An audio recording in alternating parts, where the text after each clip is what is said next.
सबरी माता बड़ी महाभागवत। इनके प्रसंग को भक्तमाल जी में वर्णन किया कि ये जब ब्याह के योग्य हुई तो चूंकि सबर जाति से प्रकट हुई इसलिए इनको संबोधन में शबरी कहा गया। इनका ब्याह जब तय हुआ, ब्याह की उत्सव की तिथि आई तो हजारों की संख्या में वन्य पशु लाए गए थे वध करने के लिए, क्योंकि स्वागत वन में रहने वाले इन लोग मांस का ही, खरगोश, हिरन, कुछ बड़े बड़े पक्षी आदि ऐसे सब बंधे हुए थे। सबरी जी ने पूछा घर वालों से कि ये तो इनका वध करके इनके मांस से स्वागत करेंगे बारातियों का। बहुत रोना आया सबरी जी को। मेरे ब्याह के कारण हजारों पशुओं की, पक्षियों की हत्या होगी, मतलब मैं इसका कारण बनूंगी। शाम हुई, जब रात्रि हुई तो उन सब पशुओं को मुक्त कर दिया दुलार कर, जाओ, जीवन में मैं कभी ब्याह ही नहीं करूंगी। अगर मेरे ब्याह के समय इतने पशुओं की हत्या होगी, पक्षियों की, मैं जीवन में कभी ब्याह नहीं करूं। सब पशु पक्षियों को छोड़ दिया। जे ही उन पशु पक्षियों के बंधन काट रही थी वो रस्सियां, वो ऐसी कृपा दृष्टि से देख रहे थे मानो वो कह रहे थे तुम मेरा बंधन काट दिया तो जाओ, मैं तुम्हारा बंधन मुक्त करने के लिए भगवान से प्रार्थना करता हूं कि अब तुम्हें कोई कर्म बंधन, जन्म मृत्यु का बंधन न प्राप्त हो। इसीलिए कई बार प्रश्न उत्तरों में कहा है कि अगर आप किसी की भी हित की बात कर दोगे, सेवा कर दोगे, तो भगवान प्राप्ति का मार्ग वो प्रकाशित कर दे, क्योंकि सबके हृदय में भगवान बैठे हुए हैं। तुमने हमारी रक्षा की, भगवान तुम्हारी सदा रक्षा करें, तुम्हारे कर्म बंधन कट जाएं, क्योंकि हमारे बंधन काट दिए। सबरी जी के हृदय में पशु पक्षियों को छोड़ने के बाद एक वैराग्य हुआ कि अगर मैं घर में रहूंगी तो फिर ब्याह की व्यवस्था यही सब करेंगे, भाग चलूं। रात्रि में ही भाग पड़े। देखो, भगवान को भक्ति प्रिय है।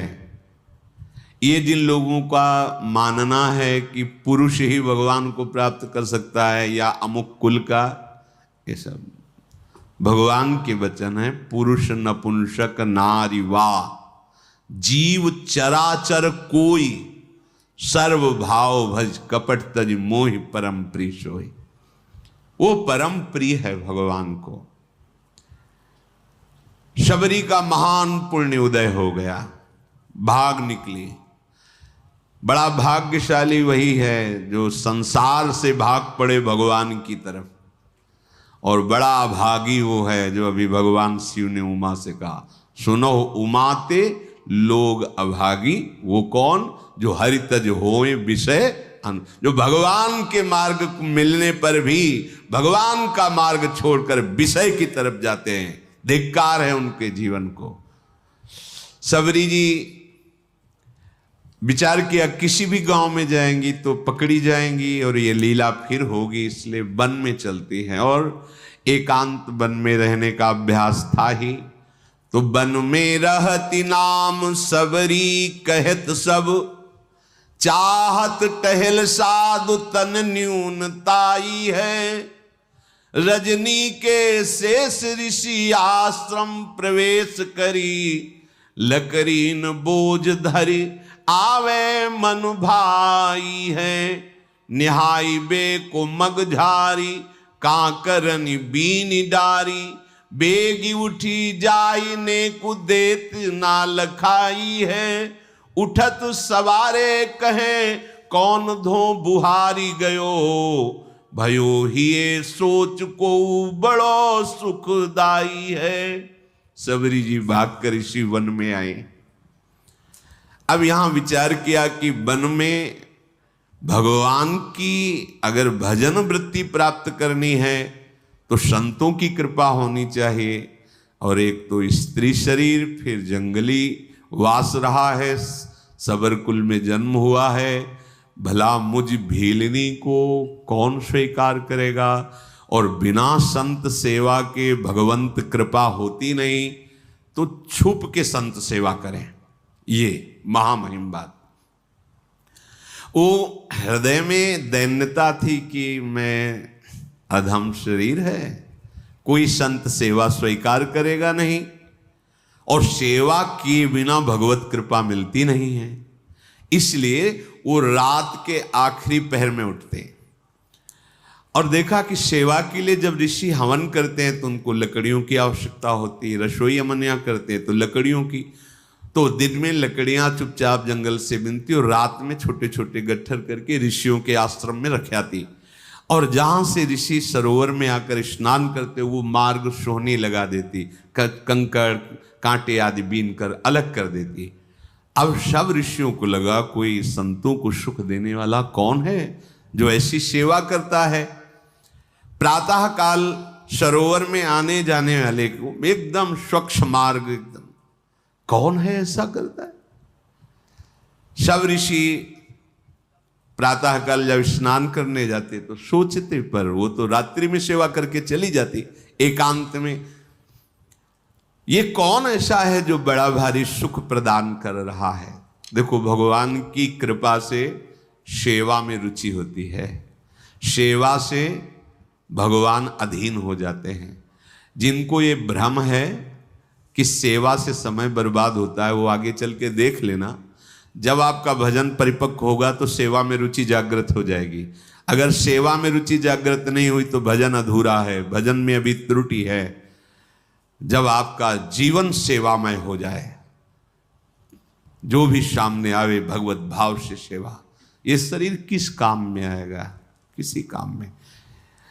कुछ लोग तो इस शरीर को इतना दुलार करते हैं कि अगर मतलब ऐसी भगवान की कृपा हो जाए कि उनके मुख में पवा दिया जाए और बस वो वहीं आचमन करके लेट जाएं, बस इतना, हिलने की भी जरूरत ना पड़े तो भगवान की बड़ी कृपा। किसी काम में नहीं आने वाला, किसी काम में नहीं आने वाला, केवल सेवा करके अपने सारे अशुभों को भस्म करो और निरंतर नाम जप करके चिदानंद देह प्राप्त कर भगवान की सेवा में, नित्य सेवा में सम्मिलित हो जाओ।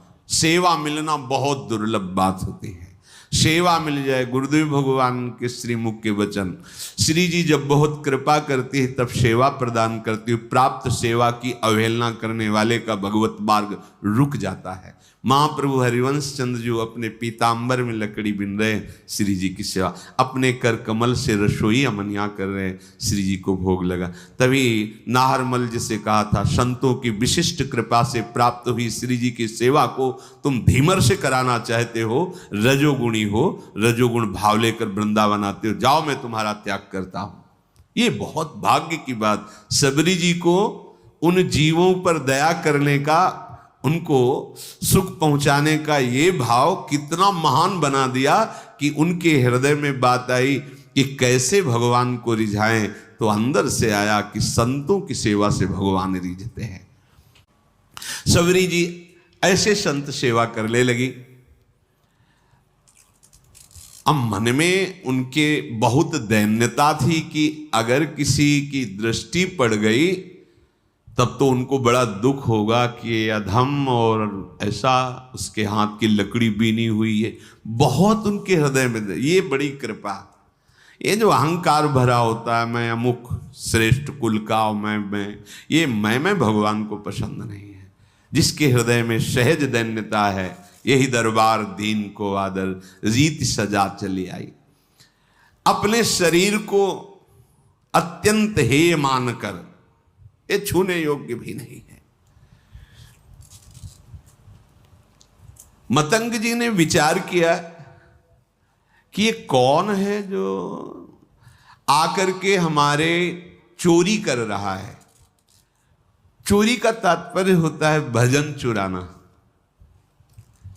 ये आप साधारण न समझे, जैसे संत सेवा आप 2 फूल भी ऐसे डाले ना, ये फ्री नहीं, इसका हिसाब होता है। आप ऐसे किए ना, इसका भी हिसाब है, बहुत हिसाब है। किसके लिए कर रहे हो, किस निमित्त से कर रहे हो, वो सर्वदर्शी प्रभु देख रहा है। मतंग जी बड़े असंग महात्मा थे, पर बहुत ही हृदय में भगवान के प्रति प्रेम था। अन्य महात्मा जन भी विराजमान थे, पर तप, व्रति, नियम, संयम मतंग जी के हृदय में भगवत प्रेम का विशेष प्रभाव था।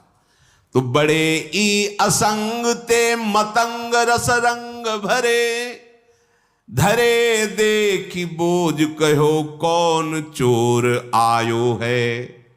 करे नित चोरी अहो गहो वाही एक दिन, बिना पाए प्रीतिवा की मन भरमायो है। बैठी निस चौकी देत शिष्य सब सावधान, आई गई गही लई कापे तनु नायो है। देखत ही ऋषि जलधारा बही नैनन ते, बैनन सो कहो जात कहा कछुपायो है।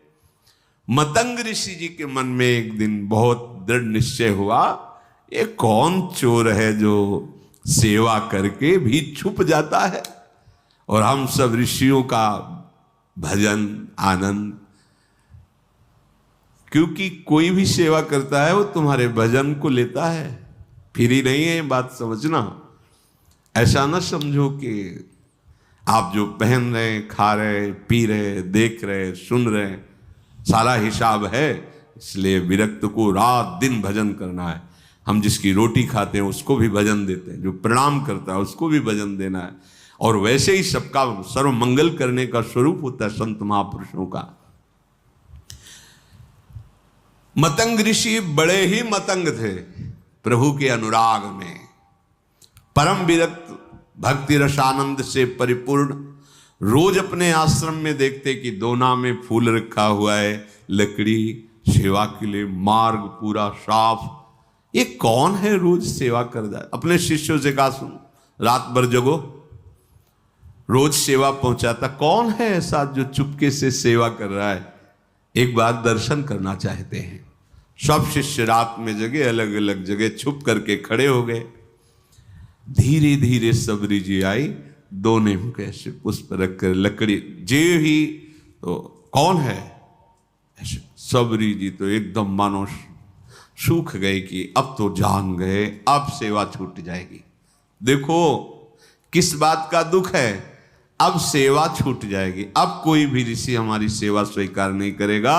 एक तो स्त्री शरीर, दूसरा सबरपुर में जन्म, ये सब महान ब्रह्म ऋषि हैं, ये सब हमें हटा देंगे, मेरी सेवा छूट। बहुत विकल होकर शांत खड़ी हो गई। मतंग जी जब आए तो देखकर आंसू निकल पड़े। खान पान की कोई व्यवस्था नहीं, झाड़ियों में छुप के रहती संत सेवा, आंसू निकल पड़े। ये बड़ी बात है। देखत ही ऋषि जलधारा बही नैन, ऐसी सेवा में भावना। यहां सेवा करके अहंकार पूर्वक कोशिश करते हैं अपने लोग की अपनी बात, ये सब कोई जाने कि मैं सेवा करता हूं। सबरी जी की कैसी सेवा? जान गए तो सकुच गई कि शायद अब सेवा छूट जाए। आंसू की धारा बहने लगी और कहा, बेटा ऐसे सेवा करते हो, कहाँ रहते हो? उन्होंने कहा, प्रभु झाड़ियों में छुप के रहते हैं। पूरी कथा बताई भाग। अच्छा अब तुम निश्चिंत हो जाओ। सबरी जी से कहा, अब तुम निश्चिंत हो जाओ, तुम्हें अब कोई चिंता नहीं करनी चाहिए।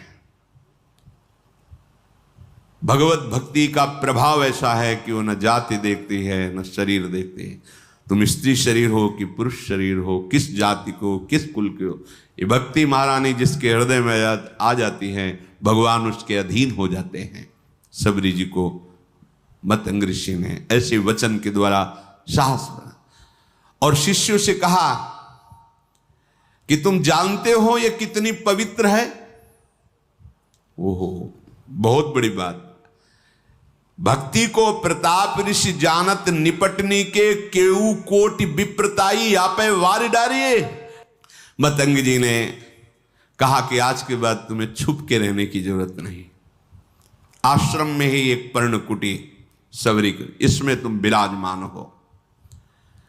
और कहा कि आज तुम्हें हम मंत्र दीक्षा और नाम दीक्षा दोनों प्रदान करेंगे। मांगा नहीं, सच्चे शिष्य को मांगने की जरूरत नहीं होती, अपने आप गुरु विधान कर देते हैं। देखो वास करो इस कुटिया पे, तुम्हें आज मैं मंत्र दीक्षा और नाम भी दिया, मंत्र भी प्रदान किया। ये जब पूरे वन में बात फैली कि स्त्री जाति और ऐसा और मंत्र दे दिया, और पास में कुटिया में तो सब विरोध मतंग जी का करने लगे कि ऐसी जाति की ऐसे नहीं करना चाहिए, ब्रह्म ऋषि हो ऐसा वैसा। मतंग जी की वो अवहेलनात्मक बातें, निंदात्मक बातें कर मतंग जी की प्रसन्न हुए कि जिसको अपने ब्राह्मणत्व का अभिमान है, तपस्या का अभिमान है, जितेंद्रियता का अभिमान है, भगवान को अच्छा नहीं लगता है। ये करना चाहिए पर अभिमान नहीं करना चाहिए। भगवान सबके हृदय में बैठे, स्त्री पुरुष की पोशाक है, हम सब भगवान के चिदानंद अंश है, न कोई स्त्री है न कोई पुरुष है, पोशाक है। हर शरीरधारी को भगवत प्राप्ति करने का अधिकार है। ये केवल स्कूल वाला ही भगवत प्राप्ति कर सकता, या ये पुरुष ही ऐसा नहीं, कोई भी सबका अधिकार है भगवत प्राप्ति करने का। दिनों दिन शबरी का अनुराग गुरुदेव के चरणों में बढ़ रहा, क्योंकि कोई ने आश्रय नहीं दिया, कहीं कोई आश्रय देने वाला नहीं, सब जगह दूर दूर। गुरुदेव ने नाम मंत्र, तो गुरुदेव के चरणों में अपार प्रेम शबरी जी का। एक दिन आकाशवाणी हुई मतंग जी के लिए कि आपने जो शबरी को स्वीकार किया, इससे भगवान बहुत प्रसन्न हुए हैं। भगवान की प्रसन्नता का हेतु है कि अभी विमान आने वाला है और आप सीधे भगवान के धाम को जाएंगे। उसी समय विमान उतरा, मतंग ऋषि भगवान के धाम जाने को उत्सुक है, भगवान का साक्षात्कार होगा, भगवान के समीप रहने को मिलेगा। शबरी जी रो पड़ी, गुरुदेव आपके सिवा तो इस वन में कोई मुझे नहीं चाहता, अगर आप चले गए तो भगवान हमारे तो प्राण ही चले गए। तो जो गुरुदेव ने बात कही बहुत जोर, गुरुदेव ने कहा आज तक मैंने तपस्या और मंत्र जाप, संयम नियम साधना, उन सब के प्रभाव से भगवान के धाम की प्राप्ति का अवसर है, लेकिन वो स्वयं धामी चलकर तुम्हारे यहां आएगा और तुम्हें दर्शन देगा। तुम चिंता मत करो बेटा, हम तो जा रहे हैं चलकर भगवान के धाम, लेकिन स्वयं धामी आएगा और यहां तुम्हें दर्शन देगा, निश्चिंत होकर के रहो। गुरुजी विमान पर बैठकर परम धाम गए, पर गुरु का वियोग असहनीय। कोई बड़े भाग्यशाली होते हैं जिनको संत या गुरुदेव से प्रेम होता है। कौन प्रेम करता है? स्वार्थ का बावरा मन, ये तो भोगी पुरुषों से प्रेम करता है, योगी या संत महात्माओं से, गुरुजनों। कोई गुरु प्रेमी बिरला ही कोई होता है, बिरला है। गुरु को वियोग हिए दारुण ले शोक दियो, जियो नहीं जात तौ राम आस लागी है। ऐसा गुरुदेव का वियोग कि अब जिया नहीं जा रहा। पर शबरी प्राण इसलिए नहीं त्याग रही कि गुरुदेव ने कहा है भगवान स्वयं आएंगे और दर्शन देंगे, बस इस आशा से जीवन रख रहे हैं। अब इतनी शिथिलता थी कि जो नित्य सेवा वो छोड़ नहीं सकती थी। वियोग में शिथिलता के कारण जब ऋषि स्नान करने जा रहे थे, उसी समय वो सोहनी लगा रही थी। तो जो ऋषि स्नान करने जा रहे थे, कोई सोहनी से छिटक कर कंकड़ उनके चरणों में छू गया होगा, बहुत डांट। वैसे ही गुरु वियोग से दुखी थी। और ये बहुत बड़ा अपराध है, ये लोग जानते रहे जो अहंकार में होते हैं, मैं तपस्वी हूं, मैं इस कुल का हूं, मैं उस कुल का। अरे सब मायाकृत है। सच्चिदानंद प्रभु की भक्ति जो कर रहा है उसकी चरण रज लो, चरणामृत लो।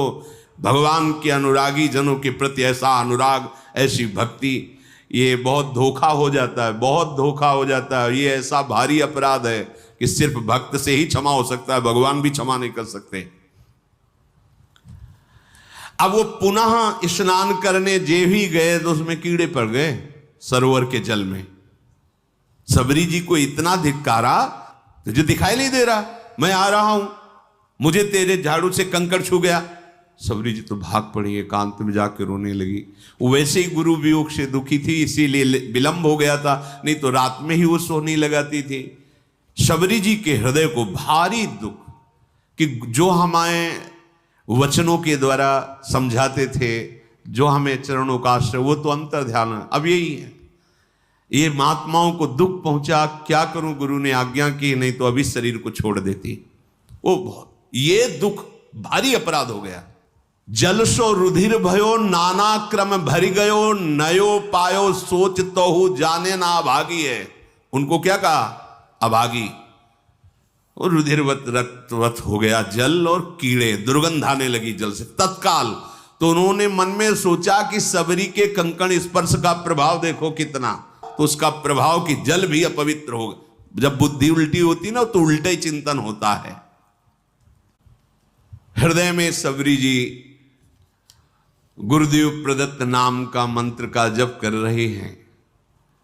रोज तड़के उठकर मार्ग बुहारना और रोज पुष्प की पंखुड़ियां ऐसे पावड़े बिछाना, सुंदर निर्मल जल भर के रखना और सुंदर फल रखना। कि गुरुदेव ने कहा भगवान आएंगे, पक्का भगवान आएंगे।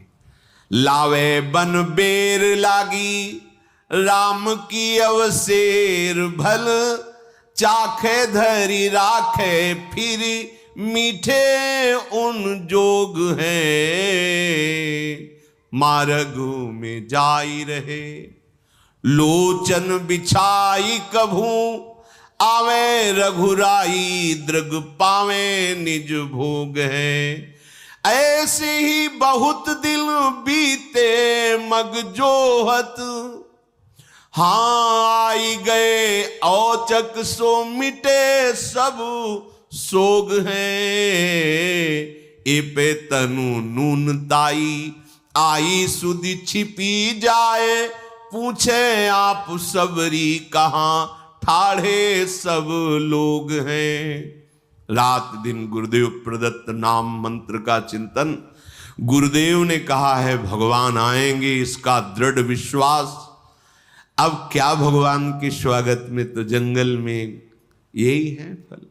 तो सुंदर सुंदर बेर के जो वृक्ष थे उनसे ऐसे बेर लेती, पहले चखती, चखने के बाद वहां मीठे है तो उस बेर तो जूठे तो हो ही गए ना।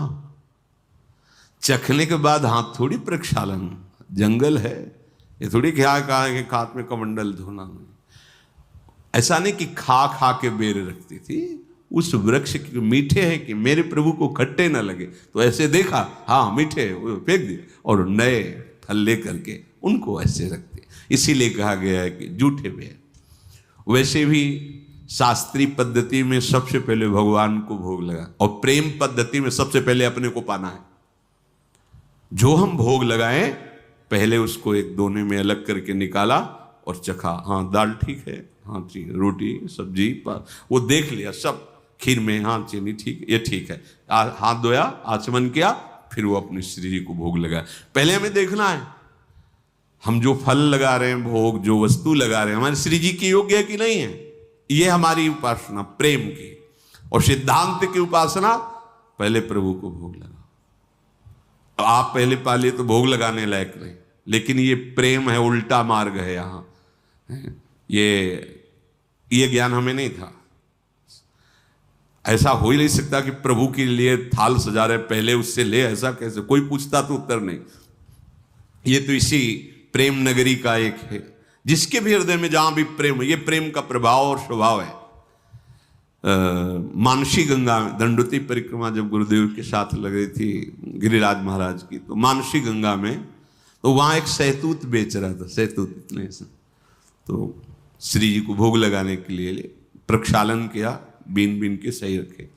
महाराज जी ने कहा थोड़े लो और पाओ, बताओ कैसे। हमको महाराज जी पहले श्री जी को भोग। बोले हमारे यहाँ पहले श्री जी नहीं, पहले तुम पा के बताओ कैसे, खट्टे अधिक खट्टे तो नहीं। वो देख लो महाराज। बोले जब हम कह रहे थे तुम पावला, हिम्मत नहीं पड़ रही थी कि श्री जी के पवा के बिना के पाया। कहा मीठे। बोले जाओ हाथ धो, आचमन करो, अब भोग लगाओ। उस दिन से समझ में आया कि हमारी लाडली जू को पहले हम चखेंगे, फिर भोग लगाएंगे कि वो ठीक है कि नहीं है, बहुत अधिक नमक तो नहीं हो गया सब्जी दाल में, इसमें कैसा है ये हम देखेंगे, तब हमारी लाडली जू पाएंगी। ये प्रेम का। तो शबरी जी भी ऐसे, ये बेर पेड़ का कहीं खट्टा तो नहीं है, बाकट तो नहीं है, तो उससे पहले चखती और फिर वो बेर दोने में लेके फिर प्रभु के रोज बस पावड़े बिछाए, फल रखे और बैठ गई। सुबह से शाम प्रभु आएंगे। गुरुदेव ने कहा प्रभु बहुत दिन बीत गए पर अश्रद्धा नहीं हुई गुरु वाक्य पे, ये बहुत बड़ी बात है। उपासक अपने गुरु वचनों पर बहुत समय तक टिका रहे और उसका लाभ ना दिखाई दे फिर भी टिका रहे, ये बहुत बड़ी बात होती है। नहीं तो महीना 2 महीना, साल 2 साल में मन उब जाता कि हो सकता है गुरुदेव ने हमको फुसलाने के लिए कह दिया हो कि आएंगे भगवान तुम्हें शासन। नहीं, गुरुदेव ने कहा है प्रभु आएंगे। मार्ग में जाए रहे लोचन बिछाए को, नेत्र लगाए। गुरुदेव ने कहा है भगवान ऐसे ही बहुत दिन बीते मग जोहत, तो आ गए औचक सो मिटे सब शोक। दूर से देखो भगवान आ रहे हैं, छुप गई। अभी तक तो इंतजार कर रही थी, जब देखा भगवान आ रहे हैं तो छुप गई। मैं नीच अधम उनके सामने कैसे जाऊंगी, कैसे उनकी सेवा करूंगी। जो ऋषि कुछ दैन्य थे जिनको सबरी जी की भक्ति प्रिय लगती थी, उनसे भगवान पूछ लिए कि सबरी माता का आश्रम कहाँ है सबरी माता। इतना पूछ के निहाल कर दिया, गए किसी के आश्रम नहीं। और जिनको अहंकार था तो वो सोच रहे थे, सुना तो था ही भगवान वनवास में आ रहे, तो उनको था कि भगवान आएंगे, हमारी दंडवत करेंगे, फिर आसन में हम उनको बैठाल कर स्तुति संस्कृत से करेंगे। वो बैठे ही रहे घर में। भगवान तो अहंकार अगर किसी साधना का, तपस्या का, ये ठीक नहीं है। देखो अगर कोई ऐसा समझे कि भगवान को हम अमुक अमुक क्रियाओं द्वारा, अनुष्ठान द्वारा, उसमें प्रधान होता है आपका भाव, और जब भाव दैन्य आएगा तो प्रभु रीझ जाएंगे। अच्छा है क्या तुम्हारे पास, क्या है? प्रभु का ही तो दिया हुआ है, काहे को अहंकार करते हो?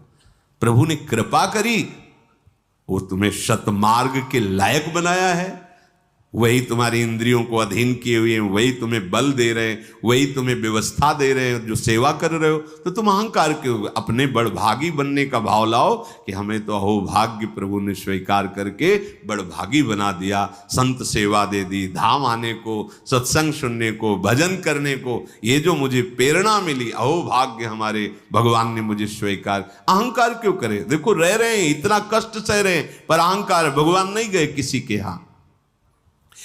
प्रेमणा वशिष्ठ मुच्छिष्टम भुक्त्वा फल चतुष्टयम कृता रामेण भक्तानाम सबरी कबरी मणि।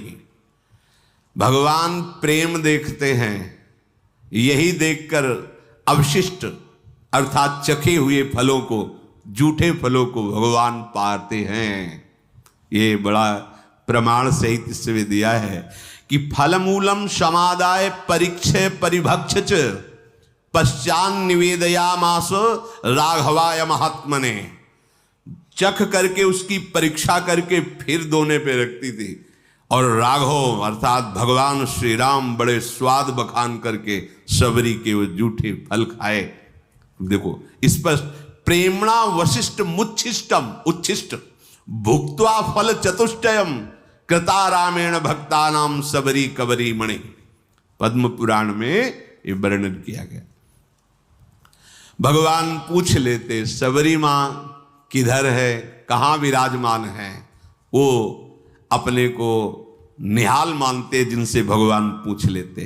पथिकन ते पूछत सप्रेम प्रभु पेखी पेखी, सबरी हमारी प्यारी बसे के ही ठोर है। कहाँ है सबरी, किधर है सबरी रहती है? ऋषि प्रभु यही मार्ग है। ये जो पावड़े बिछे सबरी जी ने बिछाए, आगे जो मतंग ऋषि का आश्रम, वहां सबरी जी विराजती है। तो भगवान कहते कौन घरी ऐ है जामे नैनन निहारी हो मैं, खैहो फल सुधा स्वाद सरिस अथोर है। रघुराज जय छिन बिलोकिना बिलोचन सो बीतत पलक सम कल्प करोर है। जैसे सबरी जी के लिए एक पल समय करोड़ों कल्प के समान व्यतीत हो रहा है, ऐसे राम जी के लिए किधर है, मैं अपने कब भर नेत्र सबरी जी के दर्शन करूं। उधर सबरी जी जो सो वही भगवान सो। पूछी पूछी आए तहां सबरी स्थान जहां, कहां वो भागवती देखो दृग प्यासे हैं। मतंग ऋषि के आश्रम में आए और जो शिष्य जन खड़े थे, कहां है सबरी जी, कहां भाग्यवान सबरी जी, मेरे नेत्र तरस रहे उनके दर्शन के लिए। सबरी जी ने जब ये वचन सुने तो जो हृदय में संकोच था दूर हुआ। आके साष्टांग दंडवत सबरी जी ने की। आई गई आश्रम में जान के पधारे, आप दूर ही ते साष्टांग करी चख भासे हैं। रव की उठाए लई बिथा तन दूर गई, नई नीर झरी नैन परे प्रेम पासे हैं। बैठे सुख पाई फल खाई के सराहें। अंगूर नहीं है, बेर है। बैठे सुख पाई फल खाई के सराहे, वे कहो कहा कहो मेरे मग दुख नासे हैं। कहाँ है सबरी जी, मेरे नेत्र उनके दर्शन के लिए प्यासे हैं। जब सबरी जी ने सुना अब नहीं रुक पाई, बाहर निकली दूर से, हे शरणागत वत्स। दूर से देखा प्रभु साष्टांग सबरी प्रणाम कर रहे, दौड़ पड़े। रघुनाथ जी ने जैसे माता को हृदय से लगाया जाता है, ऐसे सबरी माँ को अपने नेत्रों से अश्रु से सबरी को, हमारे भगवान का स्वभाव जो जान गया, तो भगवान शिव कहते हैं उमा राम स्वभाव जेहि जाना, ताय भजन तज भावना। करुणा समुद्र है ये, आप खुद भजन करोगे तब आपको पता चले। आपका हृदय जब थोड़ा सा भी प्रभु से अपनापन करेगा तो आप खुद समझ पाओगे प्रभु के सिवा कोई ऐसा प्यार करने वाला त्रिभुवन में नहीं है। भगवान ने सबरी जी का हाथ पकड़कर अपने समीप बैठाला। ये प्यार, वो ऋषि कंकड़ छू गया तो कितना कड़ुआ बोल रहे, ए नीच जात की, ऐसा भगवान हृदय से लगाकर आंसुओं से अभिषिक्त करके अपने समीप सबरी जी को बैठाला। सबरी जी को स्मरण आया कि जो प्रातः ही फल रखे थे प्रभु के लिए, दौड़ के गई फल लाई। भगवान, वाह, मेरा वनवास का सारा कष्ट दूर हो गया तुम्हारे फल पाके, बड़ाई कर रहे। भगवान ने कभी 56 भोग की बड़ाई नहीं की, कहीं भी ऐसा नहीं। फल बेर, वैसे ही बेर कोई बहुत, उस बेर को पा पाकर कह रहे कि आज हमारे वनवास का श्रम दूर हो गया। कितने सुंदर स्वादिष्ट अमृतमय फल भगवान बड़ाई कर रहे हैं सबरी के द्वारा दिए। इसीलिए हमारे प्रभु पत्रम पुष्पम फलम तोयम ये में भक्त्या प्रक्षति। अगर भाव से भरकर एक चुल्लू जल, एक पत्र, एक पुष्प, एक कोई फल, बस इतने में ही मेरे ठाकुर बिक जाते हैं। बहुत प्रेमी हैं। प्रशंसा कर रहे हैं प्रभु सबरी जी की। अब जब ऋषियों ने सुना कि आश्रम आने की तो बात जाने दो, इस गली में भी प्रभु नहीं आए, तब सबको लगा अंदर कि हमें लगता है कोई हम लोगों में तपस्या में त्रुटि हो गई क्या, क्योंकि सब तपस्या का फल तो भगवान है और भगवान आए ही नहीं हमारे घरों में। तो हमें चल के लोचन लाभ तो ले लेना चाहिए, भगवान के चरणों में प्रणाम करना चाहिए। सब ऋषि जो थोड़ा सा अपने में ब्रह्मणत्व, तपस्या, जितेंद्रियता आदि आदि मानते थे, उनको आना पड़ा। वो प्रभु के समीप आए, अब भी बुद्धि काम नहीं कर रही। प्रमाण मिल चुका है कि शबरी जी कितनी पावन है। उनके मन में आता है कि बड़ी समस्या पैदा हो गई है, अगर उस सरोवर का जल भगवान अपने श्री चरणों से स्पर्श कर दे तो निर्मल हो जाएगा और हम लोगों के प्रयोग में आ जाएगा, क्योंकि शबरी की अपवित्रता के कारण वो दूषित हो गया था। वो लोग भगवान को प्रणाम किए और भगवान बैठे हुए तो निवेदन किया, करत हैं सोच सब ऋषि बैठे आश्रम में, जल को बिगाड़ सो सुधार कैसे कीजिए, आवत सुने हैं बनपथ रघुनाथ, कहूँ आवे जब कहें आको भेद कह दीजिए, इतने ही मांझ सुनी सबरी के बिराजे आनी, तू गयो अभिमान चलो पग गही लीजिए, आए खुनसाए कही नीर को उपाय कहो, गहो पग भीलनी के छुए स्वच्छ भीजिए। वो सब ऋषि लोग अभिमान त्याग कर भगवान के पास आए और भगवान से कहा कि प्रभु, इस सरोवर का जल जो है नीच जनों के द्वारा छूने से कीड़े पड़ गए, अपवित्र हो गया, तो हम ब्रह्म ऋषियों की सेवा में नहीं, आप अपने श्री चरण। तो भगवान ने कहा, नहीं, हम तो आप ऋषियों के चरण सेवक हैं, आप देखो अपना चरणामृत डाल करके, क्योंकि आप तपस्वी जितेंद्री ब्रह्म ऋषि हैं, हम तो आपके सेवक हैं, आप डाल के देखो। उनको लगा कि एक बार भगवान कह रहे थे, डाले जाके तो और दुर्गंध पैदा हो गई। आए बोले, प्रभु ठीक तो हुआ नहीं। तो बोले, हमारे चरण से तो ठीक होगा ही नहीं। उनका, नहीं प्रभु, आपके चरणों का प्रताप तो है ही, क्योंकि शिला छू गई तो अहिल्या के रूप में प्रकट हो गई, तो पानी तो बोले सही मानो, अगर हम चरण रख देंगे तो और बड़े बड़े कीड़े हो जाएंगे। अगर उसे स्वच्छ करना चाहते हो तो तुम सबरी के चरणामृत उतारो और फिर डालो जाके। अब भगवान का आदेश, बड़े बड़े ब्रह्म ऋषि सब बोले, केवल एकमात्र शबरी जी के चरण स्पर्श किए हुए जल से ही वो पवित्र हो सकता है, दूसरा कोई उपाय नहीं, क्योंकि तुम सबसे भयानक अपराध बनाए, स्त्री जान करके, नीच कुल की जान करके उनको तुम धिक्कारा है, तुम उनको ऐसी भावना से, ये अपराध तुम्हारे सारे तप को, सारे प्रभाव को नष्ट कर दिया।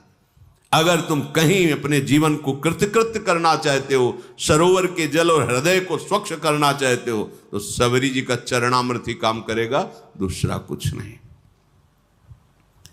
अब भगवान की आज्ञा, ईश आज्ञा तो सबको शिरोधार्य है। सबने जे ही सबरी जी, बड़ी प्रार्थना, दैन्यता, जे ही चरण स्पर्श हुआ, निर्मल स्वच्छ और अमृत जैसा जल हो गया।